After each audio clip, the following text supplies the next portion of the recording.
നമസ്കാരം, news prime മലയാളത്തിലേക്ക് സ്വാഗതം. കോക്രോച്ച് ജനതാ പാർട്ടി എന്ന സംഘടന സമാനതകളില്ലാത്ത ഒരു പ്രക്ഷോഭ സമര ആഹ്വാനവുമായി മുന്നോട്ട് പോകുമ്പോൾ ആ പരിപാടിക്ക് പിന്തുണ ഈ രാജ്യത്തിൻ്റെ നാനാ കോണുകളിൽ നിന്നും എത്തുകയാണ്.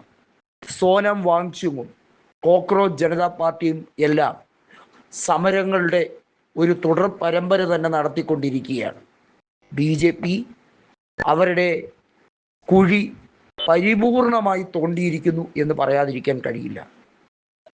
അതിനകത്തുള്ള അഴിമതിക്കാരായ കേന്ദ്രമന്ത്രിമാരെ ഓരോന്നിനെയും ഇറക്കാതെ ആ പാർലമെൻറ്റിൽ കൃത്യമായും അഴിമതിരഹിതമായ ഭരണം നടക്കുമെന്ന് വിശ്വസിച്ചല്ല ഇവരാരും സമരം ചെയ്യുന്നത്. പക്ഷേ നല്ല ഒരു നാളേക്ക് വേണ്ടി ഇത്രയെങ്കിലും ഈ രാജ്യത്തെ ജനതയോട് ചെയ്യണം എന്ന് ആഗ്രഹിച്ച് ഇറങ്ങിയവരാണവർ. ആ പരിപാടി കോൺഗ്രസ് എന്ന പ്രതിപക്ഷ പ്രസ്ഥാനം ഏറ്റെടുക്കുമ്പോൾ അത് ചരിത്രത്തിൻ്റെ ഭാഗമായി മാറുകയാണ്. കോൺഗ്രസ് നേതൃത്വം സമാനതകളില്ലാത്ത പോരാട്ട വീര്യവുമായി എത്തുന്നത് CJPക്കും സോനം വാങ്ചുങ്ങിനുമൊക്കെ വലിയ പ്രചോദനമായി മാറുകയാണ്. ഇതിൽ രാഷ്ട്രീയ ലാഭത്തിൻ്റെ പേരിലല്ല. കോൺഗ്രസ് നേതൃത്വം നാൾക്ക് നാൾ വിമർശിച്ചുകൊണ്ടിരിക്കുന്ന കാര്യങ്ങൾ തന്നെയാണ് CJPയും സോനം വാങ്ചുങ്ങും എടുത്തു പറയുന്നത്.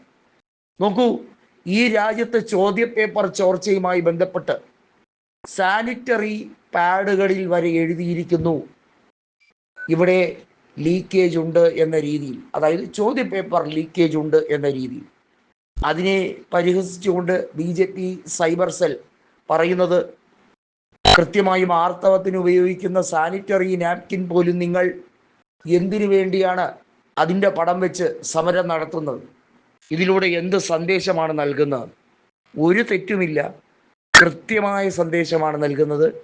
ഈ രാജ്യത്തെ ചോദ്യപേപ്പർ ചോർച്ചയിലൂടെ ഈ രാജ്യത്തെ യുവതീ യുവാക്കളുടെ പ്രതീക്ഷയും അവരുടെ ആശയും അവരുടെ എല്ലാ രീതിയിലുള്ള ഭാവിയുടെ വാതായനങ്ങളും അടച്ചിടുകയാണ് ധർമ്മേന്ദ്ര പ്രധാൻ എന്ന അധികാരി ചെയ്തത്. കൃത്യമായി പറയട്ടെ, രാജ്യം RSSും BJPയും കൂടെ കൊള്ളയടിച്ചിരിക്കുകയാണ്. അവർക്ക് എതിരായി നിൽക്കുന്നവരെ ഡൽഹി പോലീസിനെ ഉപയോഗിച്ച് ഗുണ്ടകളെപ്പോലെ നിന്നുകൊണ്ട് ഡൽഹി പോലീസ് മർദ്ദിച്ച് അവശരാക്കുകയാണ്. അതായത് സമര വോളണ്ടിയർമാരെ സമാനതകളില്ലാതെ തല്ലിച്ചതച്ച് അവരെ ജീവച്ഛവമാക്കാൻ